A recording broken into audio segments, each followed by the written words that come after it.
Bonjour à toutes et à tous, bienvenue, c'est Smart Impact avec une émission aujourd'hui très largement consacrée aux règles de reporting extra-financier. Mon invité c'est Marie Ebra, directrice générale de Fletcher. Justement, on va parler de ces enjeux de bilan en matière de RSE, notamment pour les petites et moyennes entreprises. Notre débat, il portera plus spécifiquement sur le secteur de la cosmétique, fer de lance de l'économie française. Comment applique-t-il ces nouvelles directives européennes CSRD? Et puis dans notre rubrique Start-up. Alors là, on va changer de thème. On va vous présenter les bijoux du souvenir qui sont fabriqués en France par la maison Valois-Warden. Voilà pour les titres. C'est parti, c'est Smart Impact.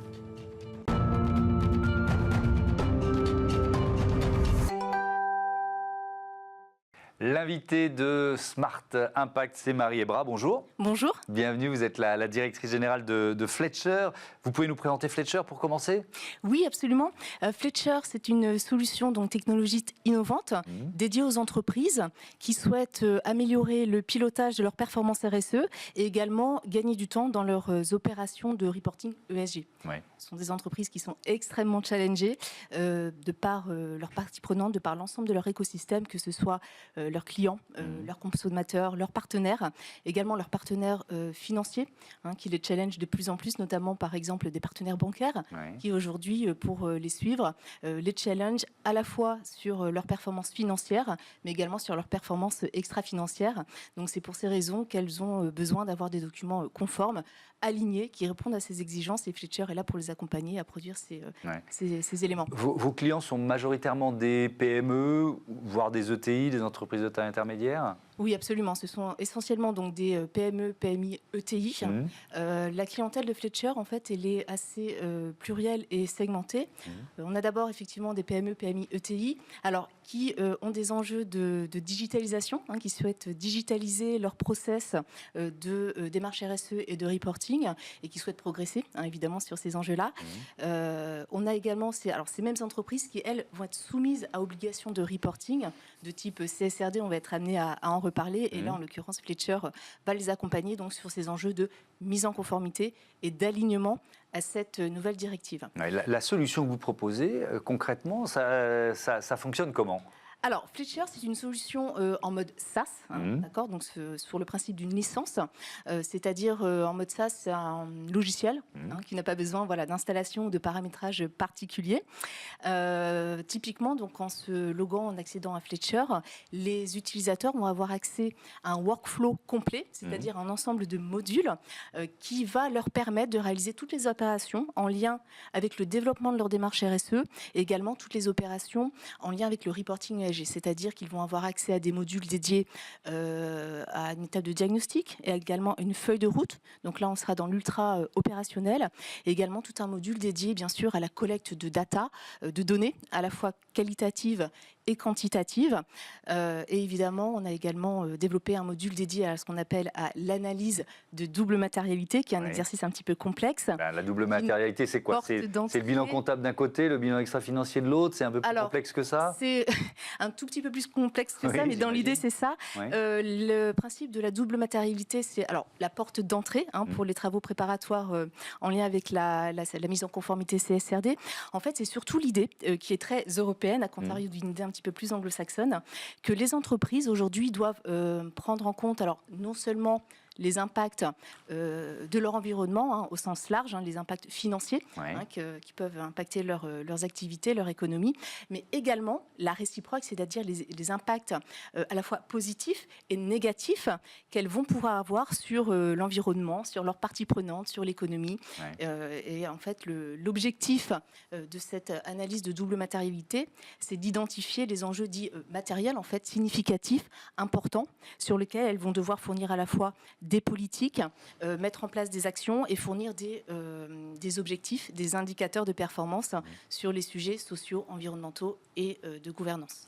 Cette directive européenne, cette directive CSRD qui ça s'applique année après année depuis les très grandes entreprises jusqu'aux PME cotées, en fait ça concerne toutes les PME parce que par effet domino, ça concerne tout le monde, c'est ça? Absolument. La CSRD, c'est une directive européenne donc, qui a été été transposée en droit français en décembre dernier, qui est applicable depuis le 1er janvier 2024.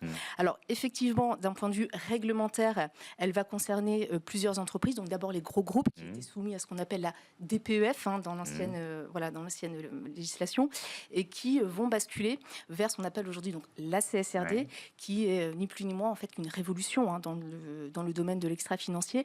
C'est-à-dire qu'aujourd'hui, de plus en plus d'entreprises, donc bien sûr des PME, PMI, vont devoir reporter sur ces éléments-là. C'est-à-dire que même si elles ne sont pas légalement obligées de le faire aujourd'hui, ça sera le cas à partir de 2026, en fait, à partir du moment où elles travaillent avec une très grande entreprise qui le fait, par ricochet, elles sont concernées, c'est ça? Exactement. Il y a d'une part l'obligation réglementaire, donc pour les entreprises qui dépassent certains seuils, dont une première grosse cohorte l'année prochaine, c'est-à-dire qu'elles vont devoir travailler sur leurs opérations de reporting en 2025 pour publier un premier rapport de durabilité en 2026. Et ainsi de suite, selon un rétroplanning, et ensuite les PME cotées. Ces entreprises-là, donc, publie ces rapports par obligation réglementaire, mais effectivement par ruissellement et de fait, de parce que les PME, PMI qui ne sont pas directement et réglementairement soumis à CSRD vont devoir de fait publier des informations que leurs donneurs d'ordre, que ces grandes PME attendent de leur part. Et voilà. Et pour ce faire, Fletcher peut les accompagner pour les guider dans leur mise en conformité et la publication et le suivi de ces indicateurs. Vous parliez des données. Elles sont en fait... je me mets à la place d'un chef d'entreprise, d'une chef d'entreprise, d'une PME qui se dit bon ok, donc je me retrouve avec un bilan extra-financier à faire. Les données, elles existent, elles sont faciles à trouver, elles sont éparpillées. Vous voyez ce que je veux dire? Justement, c'est toute la difficulté. Moi, pour avoir accompagné pendant 7 ans de nombreuses PME, PMI dans des secteurs d'activité extrêmement variés, avec des enjeux différents, avec des obligations de reporting différentes et des façons de faire extrêmement différentes. Le constat, c'est que toutes ces données qu'elles doivent produire à la fois qualitatives et quantitatives sont éparses, pas seulement dans l'entreprise, mais également chez tous les partenaires, chez les clients, chez les fournisseurs, chez des cabinets conseils, chez les comptables. Et justement, Fletcher a développé à ce titre une technologie dédiée qui permet d'aller recueillir ces données par un système de lien unique qu'on appelle un système de token. C'est-à-dire qu'aujourd'hui, un responsable RSE ou un DAF, par exemple, a besoin de recueillir, de consolider un ensemble de données qui peuvent être dans ses filiales, chez ses experts comptables, chez ses partenaires. Il va pouvoir aller requêter ces données, les recueillir, les consolider le cas échéant, parce qu'il y a un enjeu important aussi de consolidation et de remontée de données, et les tracer. C'est-à-dire que les personnes vont non seulement pouvoir fournir la donnée en elle-même, mais également tous les documents nécessaires qui vont permettre de fiabiliser en fait les données sur lesquelles on va travailler, mais également de pouvoir les tracer et dans un souci en fait de conformité et d'auditabilité des rapports de durabilité que les entreprises vont pouvoir produire. Donc Fletcher a pensé en fait à tous ces enjeux-là. Cette directive européenne, ce reporting extra-financier, je crois qu'il fait 800 pages. Il est trop complexe ou alors finalement il ne faut pas s'affoler quand on se retrouve face à cette montagne-là? Alors c'est un peu le message qu'on a envie de passer aux entreprises aujourd'hui. Effectivement, quand on le prend un brûle pour point, on se retrouve face à un document de 800 pages qui comporte de nombreuses données, des données quantitatives, des données qualitatives sur des enjeux, sur les politiques mises en place, sur les actions, sur les objectifs. Ça peut faire peur. Voilà. Ceci étant, il faut aujourd'hui que les entreprises appréhendent vraiment cette directive CSRD qui peut faire peur de par le volume de données à traiter, vraiment comme une opportunité et une opportunité en fait de faire évoluer leur modèle économique pour aller vers davantage de durabilité. Ce qu'on a envie de leur dire, c'est de ne pas restreindre la CSRD, peut-être la mal nommer, on ne sait pas, à un exercice uniquement de reporting, mais vraiment comme une occasion de repenser leur stratégie et de se saisir de cette occasion pour faire évoluer et réfléchir sur l'évolution de leur modèle d'affaires. Pourquoi faut-il qu'elles le fassent? Si elles ne le font pas, qu'est-ce qu'elles vont perdre comme opportunité? Parce que c'est ça aussi l'argument. Alors absolument, il y a des enjeux, on l'a compris, de mise en conformité réglementaire, donc on ne va pas y revenir, mais au-delà de ça, Au-delà de ça, il y a des enjeux de compétitivité, il y a des enjeux d'innovation, et on aura les entreprises, j'en doute pas, que toutes sauront se saisir de cette occasion pour aller vers une transformation de leur modèle d'affaires. Quand on est chef d'entreprise, qu'on est confronté éventuellement à des difficultés qui peuvent être des difficultés conjoncturelles, difficultés structurelles, bon, alors là, il y a une réglementation qui fait qu'on y est un peu obligé, mais on se dit, attendez, non, vous êtes bien gentil, mais mon modèle économique, c'est pas le moment, quoi. Je peux pas réfléchir à ce que va devenir mon modèle économique. Il faut d'abord que je gère l'urgence, quoi. Alors, on est dans le triptyque du développement durable, c'est-à-dire que c'est très compliqué de décorréler à la fois la soutenabilité des modèles et le développement économique. Tout est lié. Voilà. Donc, on ne peut pas opposer d'un côté la compétitivité économique et de l'autre la soutenabilité des modèles. Donc, c'est pour ça qu'aujourd'hui, un chef d'entreprise, on connaît les arguments. La mise en conformité, c'est coûteux, c'est chronophage, on n'a pas les expertises, ça va affecter notre compétitivité. Non, il faut aller vraiment au-delà en fait, de cet exercice de conformité, et en ayant les outils adaptés, les accompagnements adaptés, on permet à ces entreprises, en fait, et c'est l'idée dans laquelle on a travaillé sur le développement et aujourd'hui dans lequel se positionne Fletcher, pour permettre à ces entreprises facilement d'évoluer et de répondre à ces enjeux à la fois de mise en conformité, mais également de compétitivité. Merci beaucoup, Marie Hébrin, et à bientôt sur Be Smart for Change. On continue de parler de reporting extra-financier avec un zoom sur le secteur de la cosmétique. Retrouvez le débat de Smart Impact avec Veolia.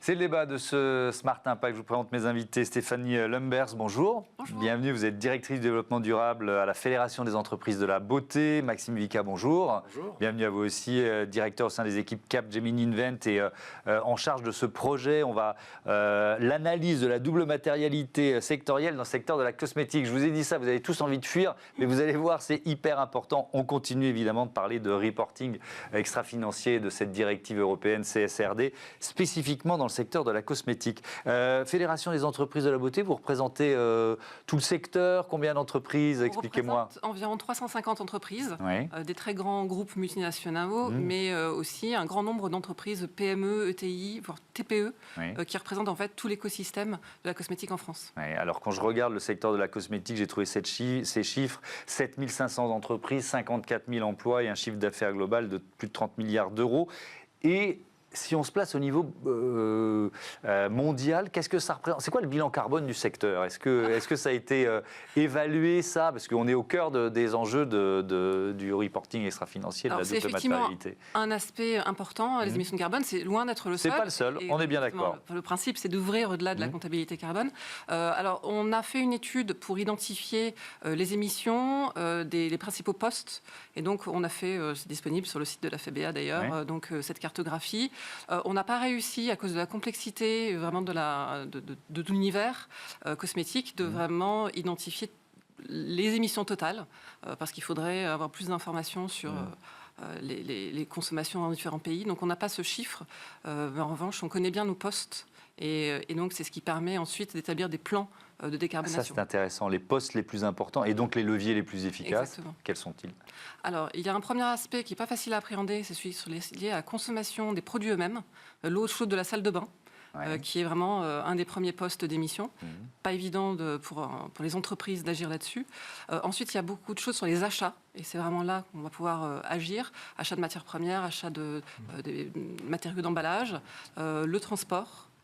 Ça va être ça les principaux enjeux. Alors, on va donc rentrer dans le détail de ce reporting extra-financier, cette directive européenne CSRD qui a commencé à s'appliquer dans les plus grandes entreprises au 1er janvier de cette année. Comment vous intervenez? Quelle mission vous menez auprès du secteur des cosmétiques aujourd'hui? Alors, globalement, on accompagne nous tous les secteurs d'activité, toutes les entreprises, quelle que soit leur industrie, pour mener à bien leur mise en conformité à cette nouvelle directive CSRD qui est extrêmement ambitieuse, de bout en bout, c'est-à-dire depuis les étapes préliminaires, comme on a pu le faire ici. Donc là, c'était l'analyse de la double matérialité, qui est une des étapes clés qui démarre, qui initie presque le chemin vers cette mise en conformité CSRD.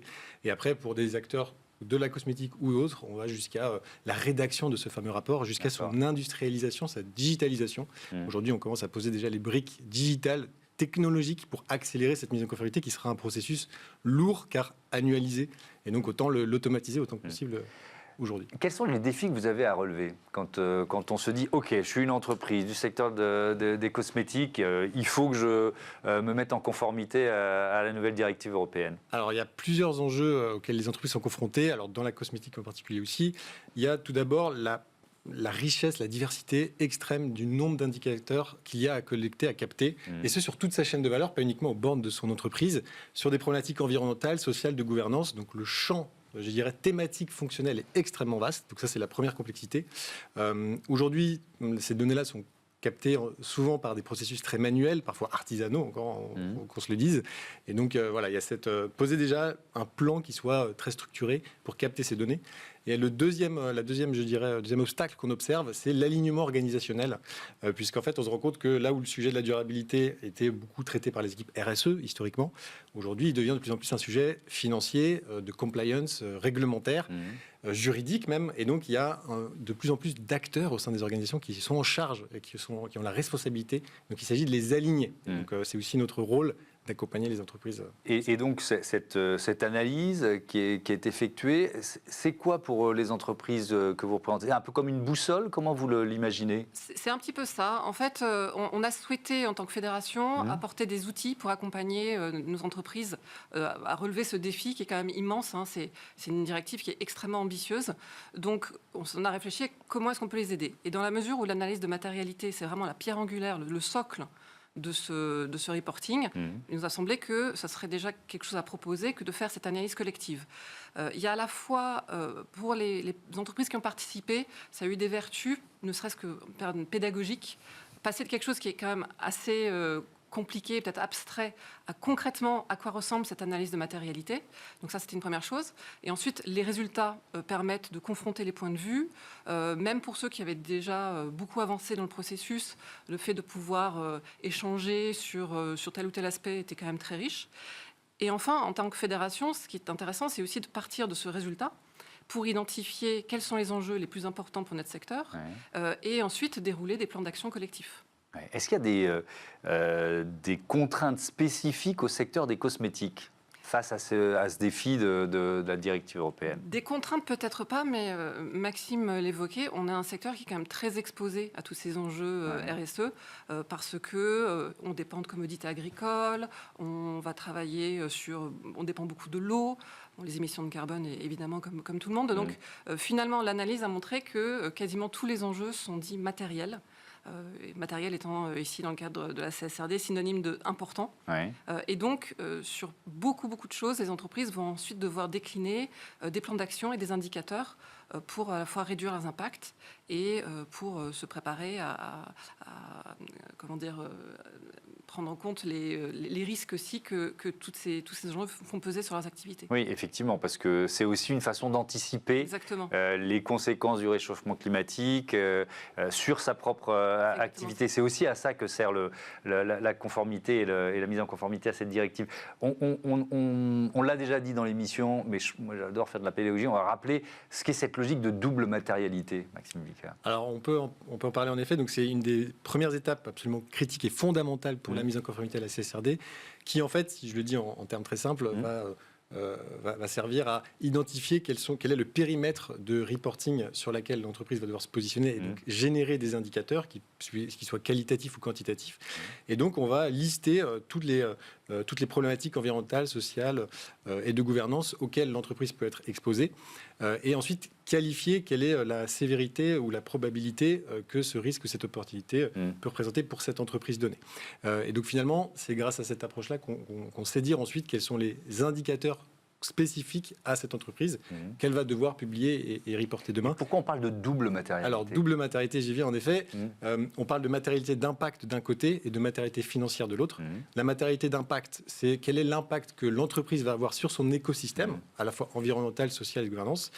Et à l'inverse, la matérialité financière, c'est quels sont les impacts que l'environnement dans son ensemble va avoir sur l'entreprise et surtout le traduire en chiffres et en impact financier. Et c'est là aussi la complexité de la CSRD et ce qui va intéresser les investisseurs et la société civile. Et ce qui permet aussi de se comparer. Ce n'est pas seulement un outil de comparaison, mais c'est aussi un outil de comparaison, Stéphanie Lemers. Et ça, c'est intéressant. Oui, absolument. C'est vraiment important de pouvoir partager un espèce de corps d'indicateurs et de plans d'action.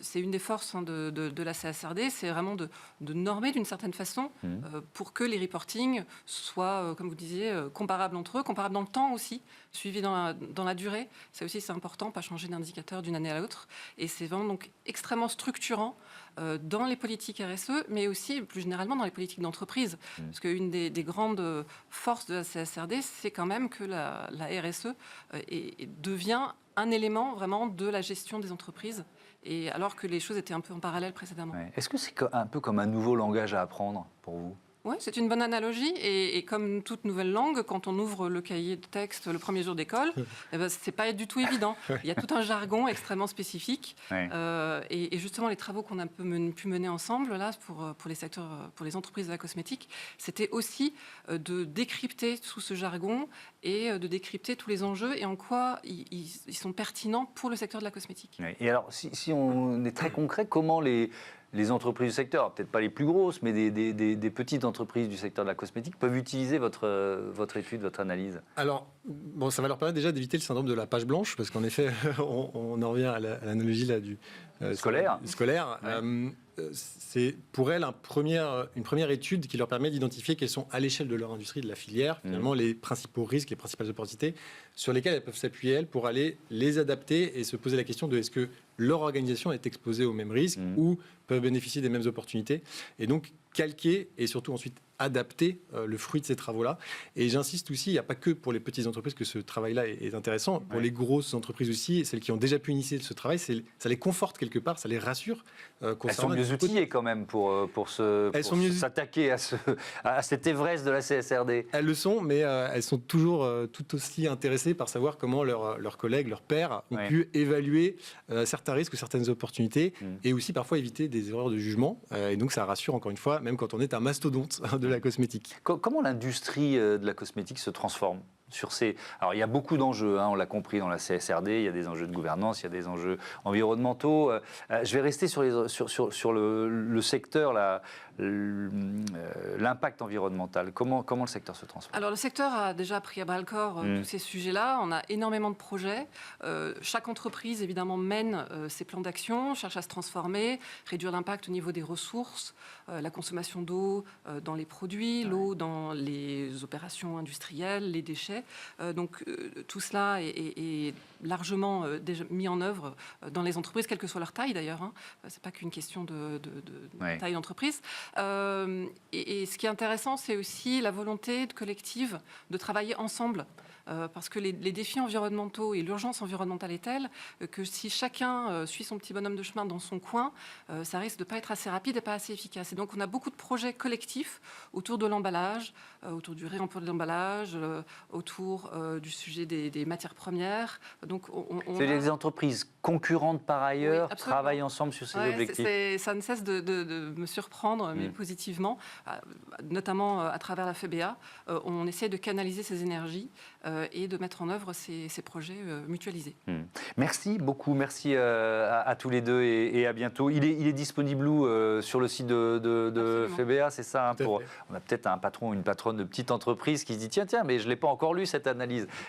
C'est le moment de la lire. Merci beaucoup, à bientôt sur Be Smart for Change. On passe tout de suite à notre rubrique Start-up, les start-up éco-responsables à l'honneur.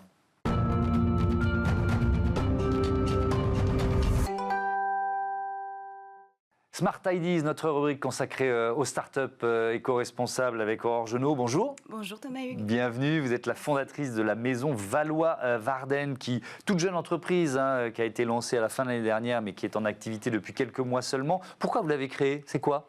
Alors, Maison Valois-Warden, c'est une maison de haute bijouterie émotionnelle qui est dédiée à encapsuler vos plus belles émotions, vos plus beaux souvenirs à l'intérieur de bijoux. Ouais. À l'origine, en fait, moi, j'ai perdu ma grand-mère. Et donc, la seule chose que j'ai voulu garder d'elle, c'est un tout petit médaillon que j'ai retrouvé dans son bric-à-brac. J'ai rien voulu d'autre. Et c'est de là qu'est venue l'idée, en fait, de pouvoir relancer la dynamique du bijou souvenir, du bijou mémoriel, qui avait été très en vogue au 19e siècle et qui a complètement disparu.